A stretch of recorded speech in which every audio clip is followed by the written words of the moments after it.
একটা ছোট গ্রামে রাহুল নামে এক ছেলে ছিল। তার স্বপ্ন ছিল বড় হয়ে কিছু একটা করে দেখানোর। কিন্তু সমস্যা হলো, ও খুব গরিব পরিবারের ছেলে। পড়াশোনা করার জন্য ঠিকমতো বইও ছিল না। প্রতিদিন সে স্কুলে যেত, কিন্তু অনেকেই তাকে বলতো, তোর দ্বারা কিছু হবে না। একদিন রাহুল খুব মন খারাপ করে বাড়ি ফিরছিল। পথে সে দেখল একটা পিঁপড়ে বারবার একটা বড় দানা তুলতে চেষ্টা করছে, কিন্তু বারবার পড়ে যাচ্ছে।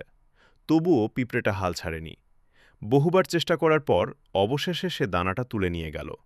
রাহুল ভাবল, একটা ছোট পিঁপড়ে যদি এতবার চেষ্টা করে হাল না ছাড়ে, তাহলে আমি কেন ছাড়ব?